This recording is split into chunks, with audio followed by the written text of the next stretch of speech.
વિદ્યાર્થી મિત્રો, ધોરણ 10 સંસ્કૃતમાં આપણે આજે પદ્ય 13 ભણવાના છે, જેનું નામ છે ગીતામૃતમ, એટલે કે ગીતાનું અમૃત. ગીતાનું અમૃત એટલે કે શ્રીમદ ભગવદ્ ગીતા મહાભારતનો જે એક અંશ છે, તેમાંથી એ શ્લોકો લેવામાં આવેલા છે, એટલે કે ગીતામાં રહેલું અમૃત તે આપણે આજે ભણવાના છીએ. ગીતા 18 અધ્યાયોમાંથી એમાંથી થોડાક શ્લોકો લઈ અને અહીંયા મૂકવામાં આવેલા છે આપણા પાઠમાં, કે માણસ વ્યક્તિના વિકાસ માટે આ બધી બાબતોની આ પાઠમાં જે છે તે બાબતોની મહત્ત્વનું છે તે શીખવા માટે અહીં ગીતાના શ્લોકો મૂકવામાં આવેલા છે.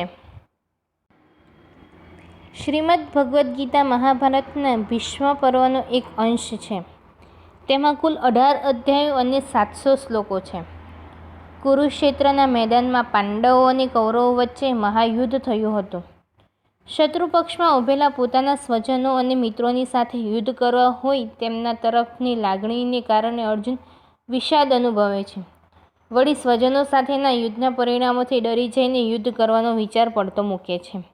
અર્જુન વિષાદમાં પડી જાય છે ત્યારે ભગવાન શ્રી કૃષ્ણ તેના સારથી બનેલા હોય છે અને તે બંને યુદ્ધના વચ્ચોવચ અર્જુનનો રથ લઈ અને તેને કર્તવ્યનો ઉપદેશ આપે છે કે આ તારું કર્તવ્ય છે, આ તારે કરવાનું છે, આ લોકો મરવાના જ છે, એ તું નહીં મારે છતાં પણ એ મરી જવાના છે અને તું મારીશ તું તો માત્ર નિમિત્ત છે. તેઓ સમજાવતાની સાથે જ તેમને 18 અધ્યાયની ગીતાની રજૂઆત કરી દીધી હતી. અર્જુનના સારથી તરીકે રહેલા ભગવાન શ્રી કૃષ્ણ તેને કર્તવ્ય અને અકર્તવ્યનો ઉપદેશ આપે છે. શ્રી કૃષ્ણનો આ ઉપદેશ ભગવદ્ ગીતા તરીકે અખિલ વિશ્વમાં પ્રસિદ્ધ છે. તે સમયે અર્જુનને આપવામાં આવેલા ઉપદેશ આજે પણ એટલો જ પ્રસ્તુત છે. જગતના તત્વજ્ઞાનના ગ્રંથોમાં ભગવદ્ ગીતા ઉચ્ચ સ્થાને બિરાજે છે. હિન્દુ ધર્મનું ધાર્મિક પુસ્તક તરીકે આજે ભગવદ્ ગીતા દરેક ઘરોમાં વંચાય છે. ભગવદ્ ગીતાનો ઉપદેશ જે મહાભારતના યુદ્ધ વખતે શ્રી કૃષ્ણએ અર્જુનને સંભળાવ્યો હતો, જે 18 દિવસનું યુદ્ધ ચાલ્યું હતું, તેમને 18 અધ્યાયોમાં રજૂઆત કરી છે. અર્જુનને ખાલી એટલો વિષાદ થયો હતો કે મારા સ્વજનો છે, આ જેના ખોળામાં બેસી અને હું મોટો થયો છું, તેમને હું કેવી રીતના મારી શકું. ભીષ્મ પિતામહ, ગુરુ દ્રોણે મને શિક્ષા આપી છે, પિતામહ આ બધાએ મને સાથ સહકાર આપી અને હું આજે આટલો લાયક બન્યો છું અને હું તેમનો જ વધ કરવા તૈયાર થયો છું. ત્યારે શ્રી કૃષ્ણએ તેને સમજાવતા 18 અધ્યાયની જે ગીતા રચી હતી તેની વાત અહીં આપણે થોડાક 7 શ્લોકમાં અહીંયા રજૂ કરવામાં આવી છે. ફળની પરવા કર્યા સિવાય પ્રત્યેક માણસ જો પોતાના કર્તવ્ય કર્મમાં લાગેલો રહે તો સંસારમાં સર્વત્ર સુખ પસરી જાય છે, એમ ગીતાનો આ કેન્દ્રવર્તી ઉપદેશ છે. પ્રસ્તુત પાઠમાં ગીતાના 7 શ્લોક પસંદ કરીને મૂકવામાં આવ્યા છે. આ શ્લોકોમાં ક્રમશઃ આત્માની અમરતા, જન્મ અને મરણની અનિવાર્યતા, કર્મયોગનું સ્વરૂપ, જ્ઞાનનો મહિમા, ભક્તના પ્રકારો તથા સ્વભાવ અને સાત્વિક બુદ્ધિ સ્વરૂપ આટલી બાબતો નિરૂપાઈ છે. પૂજ્ય ગુરુજીનો અને સ્વજનને લોહીથી ખડાયેલા રાજ્ય વૈભવ કરતાં ભિક્ષા માગવી વધુ સારી, એક ક્ષત્રિયને ન છાજે તેવી તેની વાણી સાંભળીને શ્રી કૃષ્ણ તેને રણક્ષેત્રમાં નિષ્કામ કર્મનો બોધ આપ્યો છે. અહીં 18 અધ્યાયોમાં સાંખ્ય યોગ, ધર્મયોગ, અર્જુન વિષાદ યોગ, સાંખ્ય યોગ એવા યોગોથી નામ આપવામાં આવેલા છે 18 અધ્યાયોને, જેમાંથી ભગવદ્ ગીતામાં શ્રી કૃષ્ણએ તેને 18 અધ્યાયનો યોગ સમજાવ્યો છે. જેમાં પહેલો છે અર્જુન વિષાદ યોગ, બીજો સાંખ્ય યોગ, કર્મયોગ, જ્ઞાન કર્મ સંન્યાસ યોગ, કર્મ સંન્યાસ યોગ, આત્મા સંયમ યોગ, જ્ઞાન વિજ્ઞાન યોગ, અક્ષર બ્રહ્મ યોગ, રાજવિદ્યા રાજગૃહ યોગ, વિભૂતિ યોગ, વિશ્વરૂપ દર્શન યોગ, ભક્તિ યોગ, ક્ષેત્રજ્ઞ વિભાગ યોગ, ગુણત્રય વિભાગ યોગ, પુરુષોત્તમ યોગ, દેવાસુર સંપત્તિ ભાગ યોગ, શ્રદ્ધાત્રય વિભાગ યોગ અને મોક્ષ સંન્યાસ યોગ. આ 18 અધ્યાયોમાં શ્રી કૃષ્ણએ અર્જુનને જે સંબોધીને ઉપદેશ આપ્યો છે કે કર્મ કરવામાં જ તારો અધિકાર છે, તેવી વાત કરવામાં આવેલી છે. તો આપણે આજે પાઠ જોઈએ આગળ. પદ્ય 1 એમાં શ્રી કૃષ્ણ અને અર્જુન વચ્ચેને શ્રી કૃષ્ણ સારથી બનીને અર્જુનનો રથ હાંક્યો છે તેની વાત છે. ન જાયતે મ્રિયતે વા કદાચિ જ્ઞાનમ ભૂત્વા ભવિત્વાન ના ભૂયઃ અજોહ નિત્યમ શાશ્વતમ પુરાણો ન હન્યતે ન હન્યમાને શરીરે. ન જાયતે, જાયતે એટલે કે જન્મતો નથી. જાયતે ન જાયતે એટલે જન્મતો નથી. મ્રિયતે એટલે મરતો નથી. વા કદાચિ કદી પણ. વા કદાચિ એટલે કદી પણ. જન્મતો નથી, મરતો નથી કદી પણ. જ્ઞાનમ ભૂત્વા આત્મા થઈને. ભૂત્વા એટલે થઈને. જ્ઞાનમ એટલે અહમ એટલે કે આત્મા થઈને. ભવિત્વા ન ભૂયમ. ભવિત્વા એટલે ફરી. ભૂય એટલે થવાનો. ફરી થવાનો પણ નથી. જન્મતો નથી, મરતો નથી કદી પણ. આત્મા થઈને ફરી થવાનો પણ નથી. અજો નિત્યમ. તે અજો નિત્યમ એટલે કે જન્મ લેનારો, અજન્મ છે.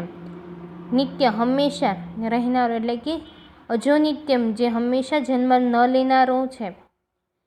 આત્મા ક્યારેય જન્મ લેતો નથી. શાશ્વતમ પુરાણો કાયમી અને પુરાણો છે. આત્મા કાયમી રહે છે અને પુરાણો છે. તે નવો જન્મ પણ થતો નથી. ન હન્યતે તે હણાતો નથી. હન્યમાને શરીરે શરીર સાથે તે હણાઈ જતો પણ નથી. અહીં આત્માની વાત કરવામાં આવી છે. આ આત્મા કદી પણ જન્મતો નથી કે મરતો પણ નથી. આત્મા થઈને ફરી થશે કે ફરી થવાનો છે તેવું પણ નથી. આ આત્મા સનાતન, પુરાણો, અજન્મા, સદા રહેનારો, દેહ હણાઈ જતાં હણાતો નથી. તે હણાતો પણ નથી અને શરીર હણાઈ જતાં પણ તે હણાતો નથી. તે કાયમી જ રહેવાનો છે. તે ભૂતકાળમાં, ભવિષ્યકાળમાં અને વર્તમાનમાં જેનું અસ્તિત્વ રહે છે તે આત્માની વાત કરવામાં આવી છે. એ ક્યારેય હણાવાનો નથી, એ ક્યારેય મરવાનો નથી, ક્યારેય જે જન્મ લેતો નથી. તે તો એક શરીરના ખોડિયામાંથી બીજા ખોડિયામાં તે પ્રવેશ કરે છે. તે તો અમર છે. તે ક્યારેય મૃત્યુ પામતો નથી. આજે આ શરીરમાંથી આત્મા નીકળી અને બીજા શરીરમાં તે ખોડિયું, આત્મા ખોડિયું બદલે છે. જેમ આપણે કપડાં બદલીએ છીએ તેમ આત્મા પણ ખોડિયું બદલે છે. અહીંયા આત્માનો આ શ્લોક આત્મા ઉપર સનાતન પુરાણો એમ કે એ અજન્મારો છે. એ ક્યારેય મૃત્યુ પામતો નથી અને દેહ છોડી દીધા પછી તે આત્મા છૂટી જાય છે પણ એ બીજા શરીરમાં, બીજા ખોડિયામાં જતો રહે છે. જાતસ્ય હિ ધ્રુવ મૃત્યુ ધ્રુવમ જન્મ મૃતસ્ય ચ તસ્માદ પરિહાર્યથી ન ચ ત્વમ શોચિતુમ મહર્ષિ. જાતસ્ય, જાતસ્ય એટલે જન્મેલાનું. હિ એટલે ખરેખર. ધ્રુવમ મૃત્યુ નિશ્ચિત મૃત્યુ છે. જન્મેલાનું ખરેખર મૃત્યુ છે. ધ્રુવમ જન્મ મૃતસ્ય ચ ધ્રુવમ નિશ્ચિત મૃતસ્ય મરેલાનો જન્મ નિશ્ચિત છે. જાતસ્ય હિ ધ્રુવ મૃત્યુ ધ્રુવમ જન્મ મૃતસ્ય એટલે કે જન્મેલાનું ખરેખર મરણ નિશ્ચિત છે અને મરેલાનું ફરીથી જન્મ નિશ્ચિત છે. તસ્માદ પરિહારથી, તસ્માદ એટલે કે તેથી, પરિહારથી એટલે કે ટાળી શકાય તેવું, અર્થે એટલે કે બાબતમાં, તેને ટાળી શકાય તેથી તેને ટાળી શકાય તેવી બાબતમાં ન ત્વમ શોચિતુમ અર્હતિ. ન તમે એટલે કે તારે, ન એટલે કે શોચિતુમ અર્હતિ એટલે શોક કરવો જોઈએ. જન્મેલાનું મૃત્યુ નિશ્ચિત છે અને મૃત્યુ પામેલાનું જન્મ નિશ્ચિત છે. તેથી તારે તે બાબતમાં શોક કરવો જોઈએ નહીં એમ. એટલે કે ભગવાન એવું, શ્રી કૃષ્ણ એવું કહે છે કે જન્મેલાનું ખરેખર મરણ નિશ્ચિત છે અને મૃત્યુ પામેલું જન્મ નિશ્ચિત છે. તેથી ટાળી ન શકાય તેવી બાબતમાં તારે શોક કરવો જોઈએ નહીં એમ. અર્જુન કુરુક્ષેત્રના યુદ્ધમાં પોતાની સામે ભીષ્મ પિતામહ, દ્રોણાચાર્ય, ગુરુજનો, સ્નેહીજનો જોઈને યુદ્ધ કરવાની ઈચ્છા પ્રગટ કરે છે. યુદ્ધ ન કરવાની ઈચ્છા પ્રગટ કરે છે. તે વખત ભગવાન શ્રી કૃષ્ણ તેની શરીરની નશ્વરતા અને આત્માની અમરતા વિશે ઉપદેશ આપતા કહે છે. જે જન્મે છે તે મૃત્યુ થાય છે અને જે મૃત્યુ પામેલાનો ફરીથી જન્મ થાય છે એને ફરીથી તારે એ બાબતમાં તારે શોક કરવો જોઈએ નહીં એમ. તું ફળની પરવા કર્યા વિના કાર્ય કરતો રહે. જો પ્રત્યેક માણસ પોતાના કર્મમાં લાગેલો રહે તો તો સંસારમાં સર્વત્ર સુખ પસરી જાય છે. એટલે અર્જુનને કહે છે એમ કે એ લોકો તો જન્મ્યા છે તો આજે નહીં તો કાલે મૃત્યુ પામવાના જ છે. એ બાબતમાં તારે શોક કરવો ન જોઈએ એમ. કર્મણ્યેવાધિકારસ્તે મા ફલે કદાચ મા કર્મ ફલે તુર્ભ મા તે સંગોત્વ સંગ કર્મણી. કર્મણ્યેવાધિકારસ્તે એટલે કે કર્મ કરવાની બાબતમાં, કર્મણી એટલે કે કર્મ કરવામાં જ, અધિકારસ્તે એટલે કે અધિકાર છે, કર્મ કરવામાં જ તારો અધિકાર છે. ફલેશુ કદાચન, ફલેશુ એટલે ફળની બાબતમાં, કદાચન એટલે કે ક્યારેય નહીં. કર્મ કરવાનો તારો અધિકાર છે, ફળની બાબતમાં ક્યારેય નહીં. મા કર્મ ફલ હેતુર્ભ, તું ફળની ઈચ્છાવાળો, મા એટલે કે તું, મા એટલે છોડી દે, કર્મ ફલેશુ કર્મના ફળની ઈચ્છાવાળો, હેતુર્ભ ન થઈશ, ઈચ્છાવાળો ન થઈશ. સંગત્વ કર્મણી, સંગત્વ એટલે સંગોત્સ્વ એટલે કે સંગ ન થવો, અને કર્મણી એટલે કે કર્મ ન કરવામાં સંગ ન થવો. એટલે કે કર્મ કરવાનો જ તારો અધિકાર છે, ફળની બાબતમાં કદી પણ નહીં. તું કર્મના ફળની ઈચ્છાવાળો થઈશ નહીં અને કર્મ ન કરવાના તારો સંગ ન થાવ. એવું શ્રી કૃષ્ણ ભગવાન કહે છે એમ કે તું કર્મ કરવાવાળો જ છે, તારે સદૈવ કર્મ કરતા રહેવું જોઈએ. આ કર્મથી મને શું મળશે એનો તારે જરા પણ વિચાર કરવાનો નથી. તું કર્મના ફળનો ઈચ્છાવાળો થતો નહીં એમ, કર્મ કરવામાં તારી વૃત્તિ રાખજે. એટલે તને જો જેવું આપણું કર્મ તેવું આપણું ફળ, એવું આપણી કહેવત પણ પડી છે, જેવું કરો તેવું પામો. એટલે કે કર્મ કરતા રહીએ, સારા કર્મ કરશો તો આપણને સારા ફળ મળશે, જો ખરાબ કર્મ કરશું તો ખરાબ ફળ મળશે. પણ શ્રી કૃષ્ણ ભગવાન એવું કહે છે કે તું કર્મ કરતો જાય એમ, તું આગળ કર્મ કરતો જાય એમ, હાક દઈને હું પાછળ ઊભો છું એમ. પણ જો તું કર્મ કરવામાં સંગ નહીં રાખીશ તો હું તારો સાથ ક્યારેય નહીં આપીશ. એટલે કહે છે કે કર્મ કરતો જ જાય એમ, ફળની આશા રાખ્યા વિના એમ. શ્રદ્ધાવન લભતે જ્ઞાનમ તત્પરમ સંયંતેન્દ્રિયમ જ્ઞાનમ લબ્ધા પરમ શાંતિ અચેરેણાધિગચ્છતિ. શ્રદ્ધાવાન એટલે કે શ્રદ્ધાવાન, લભતે શ્રદ્ધાવાન વ્યક્તિની વાત છે. સંયંતે એટલે કે લબ્ધે એટલે કે લાભ મેળવ્યા, સાવધાન, તત્પર સંયંતેન્દ્રિયમ એટલે કે સંયમ રાખીને, શ્રદ્ધાવાન પુરુષ હંમેશા સંયમ રાખીને જ્ઞાન પ્રાપ્ત કરે છે.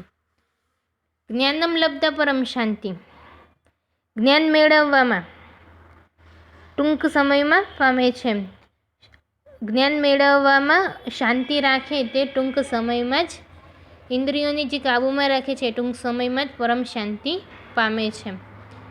શ્રદ્ધાવાન જ્ઞાન પ્રાપ્ત કરે છે, સાવધાન અને જેની ઇન્દ્રિયો કાબૂમાં હોય તે જ્ઞાન પ્રાપ્ત કરે ને જ ટૂંક સમયમાં પરમ શાંતિ પામે છે.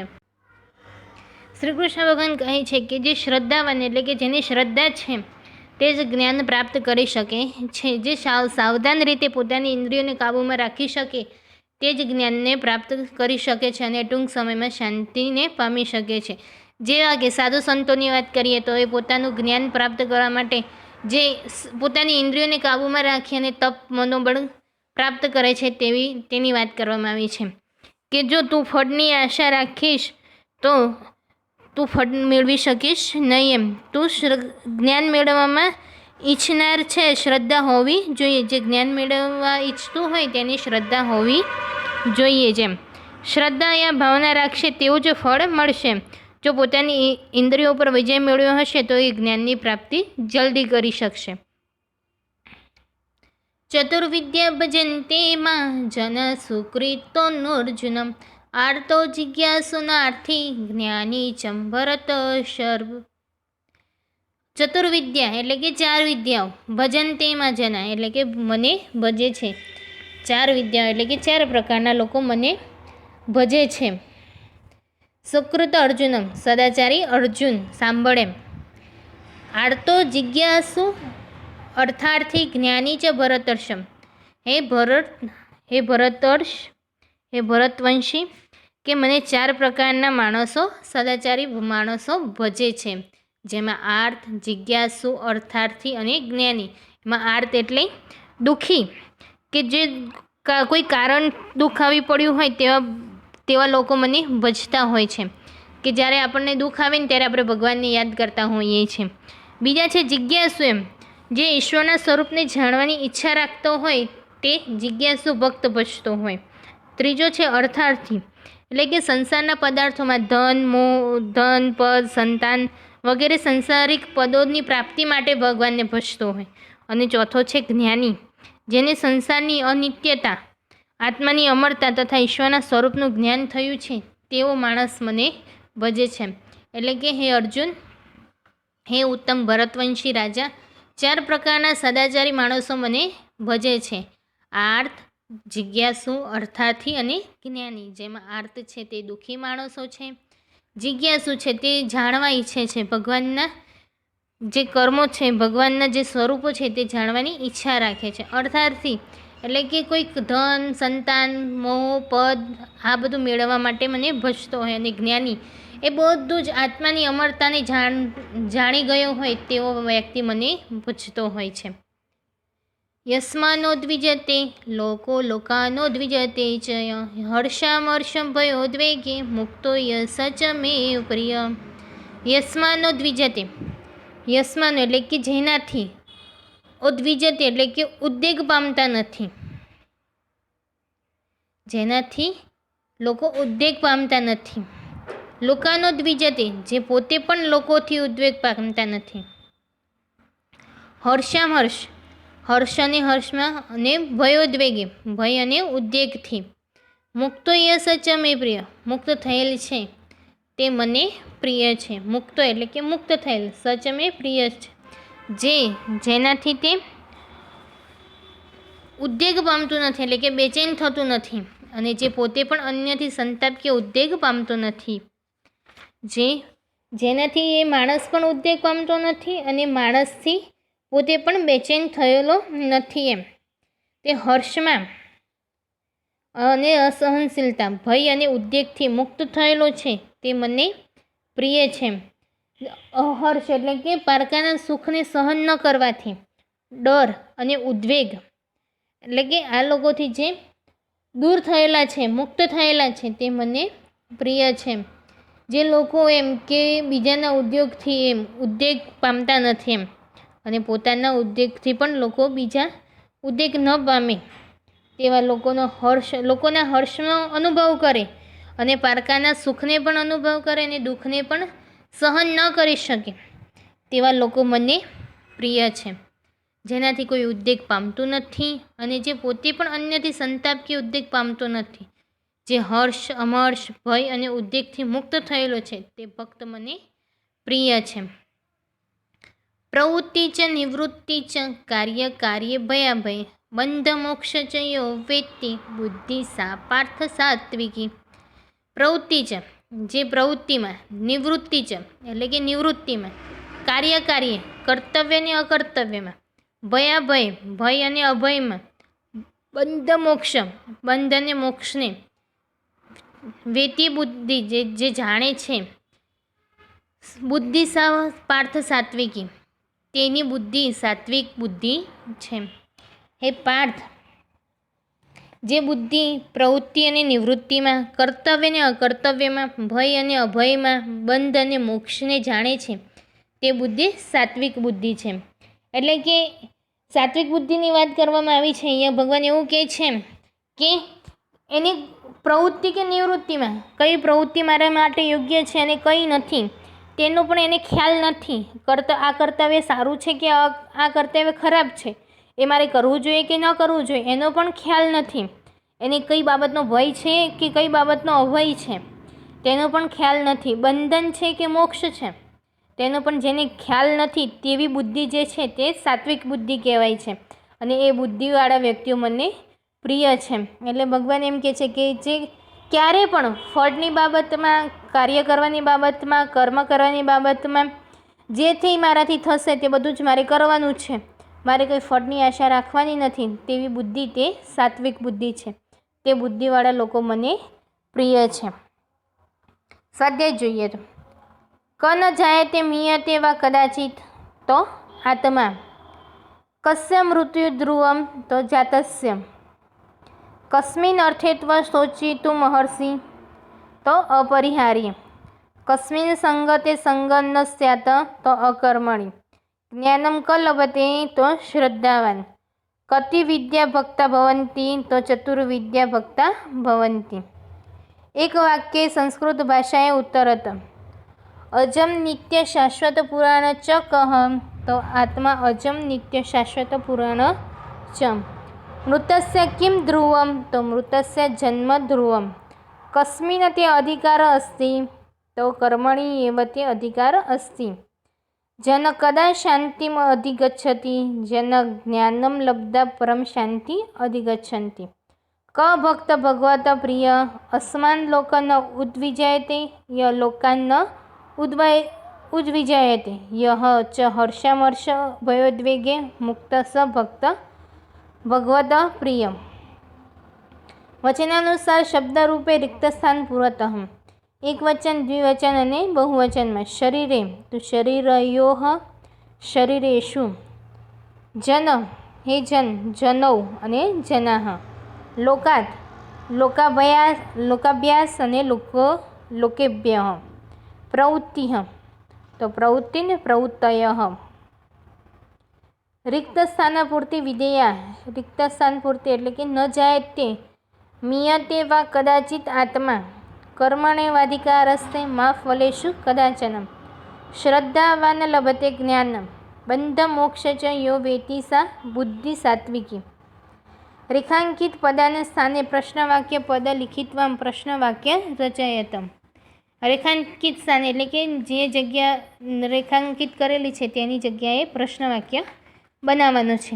આત્મા હન્યમાને શરીરે ન હન્યતે, આત્મા ક્રીડશ શરીરે ન હન્યતે, જ્ઞાનમ લબ્ધા શાંતિમ અધિગચ્છન્તિ, કિમ લબ્ધા શાંતિમ અધિગચ્છન્તિ, સુકૃતિ જનામા ભજન્તે, સુકૃતિનઃ જનાઃ કમ ભજન્તે,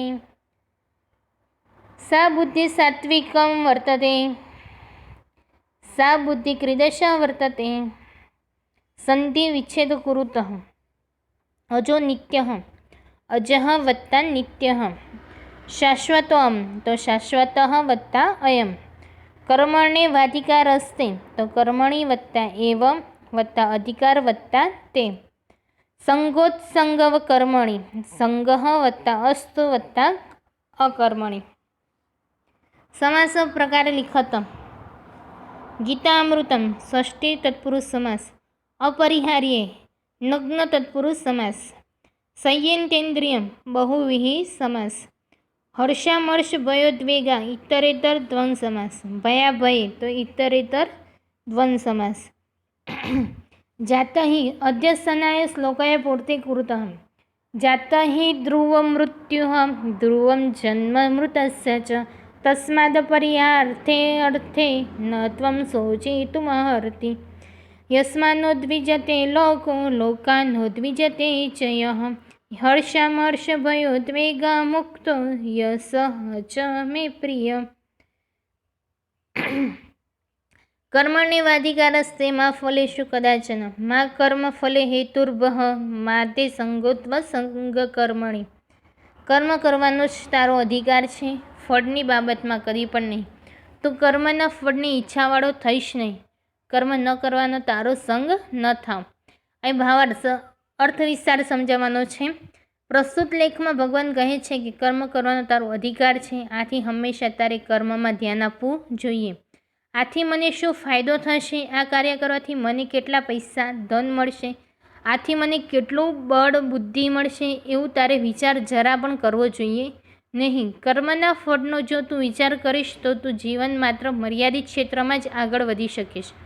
કોઈ પણ વ્યક્તિ અમુક વ્યવસાય કરતી હોય તેને તેનાથી અમુક આવક થતી હોય, પરંતુ જો તે આપને લક્ષ્યમાં રાખીને જ કરે તો ત્યારે તેની મર્યાદિત આવક જ પ્રાપ્ત થાય છે. તેનો માલિક તેને ફક્ત કામ કરવાના કર્મચારી જ ગણે છે. ભગવાન કહે છે કે તું ફળની આશા વગરનું એટલે કે જીવનમાં કર્મના ફળની ઈચ્છા છે, કર્મના અભાવમાં કર્મ ન કરવી જોઈએ નહીં. આમ કરવાથી જીવનમાં હંમેશા તને નથી પ્રાપ્ત થશે અને સાથે સાથે સંતુષ્ટિ પ્રાપ્ત થશે. આપણે હંમેશા કર્મમાં ધ્યાન રાખવું જોઈએ, લોભમાં નહીં. એટલે કે ભગવાને કહ્યું છે કે કર્મ કરતો રહે, જેવું કર્મ કરીશ તેવું તને ફળ પ્રાપ્ત થશે. પણ જો તું લોભ રાખીને કર્મ કરતો રહીશ તો તને તેમાં ફળ પ્રાપ્ત થશે નહીં. અહીંયા કર્મચારીની વાત કરવામાં આવી છે કે કર્મચારી કે કોઈ પણ કાર્યમાં કર્મચારી નિમણાયેલો હોય, જો કર્મચારી પોતે એ કાર્યમાં નિમણાયેલો છે તે રીતના કાર્ય કરતો રહેશે તો તેને ફળની પ્રાપ્તિ અવશ્ય થશે. પરંતુ મારે તો પૈસાથી જ મતલબ તે કાર્ય મારે થાય કે ન થાય તેના આધારે મને કંઈ ફરક પડતો નથી. જો તેમ વિચારીને તે કાર્ય કરતો રહેશે તો તેને ફળ જે મળ્યું છે તે પણ તે ભોગવી શકશે નહીં. શ્રદ્ધાવાન લભતે જ્ઞાનમ તત્પરમ સંયંતેન્દ્રિયમ જ્ઞાનમ લબ્ધા પરમ શાંતિ અચિરેણાધિ ગચ્છતિ. ભગવાન પુરુષના જ્ઞાન પ્રાપ્ત કરે છે. પુરુષ જે જ્ઞાન પ્રાપ્ત કરે છે, સાવધાન અને જેની ઇન્દ્રિયો કાબૂમાં હોય તે જ્ઞાન પ્રાપ્ત કરીને ટૂંક સમયમાં જ પરમ શાંતિ પામે છે. પ્રસ્તુત લેખમાં ભગવાન કહે છે કે જ્ઞાન મેળવવા ઈચ્છા રાખનાર હંમેશા શ્રદ્ધા હોવી જરૂર છે. જે મનુષ્યને પોતાના પર શ્રદ્ધા હોય છે તેના પર ઈશ્વર પણ શ્રદ્ધા રાખે છે. જે મનુષ્ય પોતાની બધી જ ઇન્દ્રિયોને કાબૂમાં રાખે છે તે વ્યક્તિ ખૂબ જ ઓછા સમયમાં જ્ઞાન પ્રાપ્ત કરી શકે છે. આ મનુષ્ય પોતાના જીવનની અંદર હંમેશા જ્ઞાન પ્રાપ્ત કરતી વખતે પોતાના પર શ્રદ્ધા રાખવાની અને ઇન્દ્રિયોની ઉપર સંયમ રાખવાની તે મનુષ્ય ખૂબ જ ઓછા સમયમાં જ્ઞાનનો અધિકારી બને છે અને પરમ શાંતિ પ્રાપ્ત કરી શકે છે. આમ આ શ્લોકની બતાવવામાં આવેલ છે. શ્રદ્ધા રાખીને જ્ઞાન પ્રાપ્ત કરવું જોઈએ. બોધે છે જેમ કે બગલાની જ વાત કરીએ તો બગલાએ પોતાની બધી જ ઇન્દ્રિયો કાબૂમાં રાખી અને એક પગે ઊભો રહી અને જળમાંથી માછલાને પકડીને પોતાનો ખોરાક પ્રાપ્ત કરે છે. એ રીતના જો બધી જ ઇન્દ્રિયો કાબૂમાં રાખી અને આપણે જ્ઞાન પ્રાપ્ત કરશું તો આપણે પણ આપણું જીવનનું જ્ઞાન હંમેશા પ્રાપ્ત થશે. એટલે કે કહેવાયું છે ને કે બગલાના જે એ ગુણ છે તે આપણે લેવો જોઈએ. ચતુર્વિદ્યા ભજન્તે માં જનમ સુકૃતિનો અર્જુનમ આર્તો જિજ્ઞાસુનાર્થી જ્ઞાની ચ ભરતવર્ષમ. હે અર્જુન, હે ઉત્તમ ભરતવંશી રાજા, 4 પ્રકારના સદાચારી માણસો મને ભજે છે: આર્ત, જિજ્ઞાસુ, અર્થાર્થી અને જ્ઞાની. ગીતાજીના મહાનિદેશક ભગવાન અર્જુનને કહે છે કે હે અર્જુન, હે શ્રેષ્ઠ ભરતવંશી અર્જુન, 4 પ્રકારના સદાચારી ભક્તો હંમેશા મને ભજે છે. દુઃખી લોકો. જ્યારે કોઈ પણ વ્યક્તિ પર કોઈ પણ કારણથી દુઃખ આવી પડે છે ત્યારે તે વ્યક્તિને આર્તિજન કહેવામાં આવે છે. જ્યારે દુઃખ આવે છે ત્યારે અને માત્ર ત્યારે જ તે ભગવાનનું ભજન કીર્તન કરે છે. આ પ્રકારના લોકો છે. જિજ્ઞાસુ લોકો. એ વ્યક્તિને ઈશ્વરમાં વિશ્વાસ હોય છે કે ન હોય, પરંતુ ઈશ્વર છે કે નહીં તે બાબત જાણવાની જેની ઈચ્છા હોય તેવા વ્યક્તિઓને જિજ્ઞાસુ ભક્ત કહેવામાં આવે છે. અર્થાર્થી લોકો. સંસારમાં અને પદાર્થો જેમ કે ધન, બળ, પ્રેમ, શક્તિ, બુદ્ધિ અને સૌંદર્ય પ્રાપ્ત કરવા માટે અનેક કામના લોકો આ દુનિયામાં છે, જેમને સાંસારિક પદાર્થો પ્રાપ્ત કરવાની કામના હોય છે. આવા ભક્તો ભગવાનને અર્થાર્થી ભક્તો કહે છે. તેવા લોકો મને ભજે છે. જ્ઞાની લોકો. જે વ્યક્તિ એના આત્માની અને ઈશ્વરની અમરતાનું ધ્યાન રાખે છે તે વ્યક્તિ જ્ઞાની વ્યક્તિ છે. તેની હંમેશા ઈશ્વરને પ્રાપ્ત કરવા માટેના અનેક કાર્ય અને સેવામાં રહેતા હોય છે. આવા વ્યક્તિઓને જ્ઞાનીઓ કહે છે. આવા લોકો મને ભજેતા હોય છે. એટલે કે સંસારમાં જે 4 પ્રકારના વ્યક્તિઓ છે તે 4 પ્રકારના લોકો મને ભજતા હોય છે. ક્યારે બધા એવું કહેતા હોય, ઘણા એવું કહેતા હોય કે હું ભગવાનનામાં વિશ્વાસ નથી રાખતો, પણ એ વિશ્વાસ રાખતો હોય છે. એ નાસ્તિક હોતો નથી.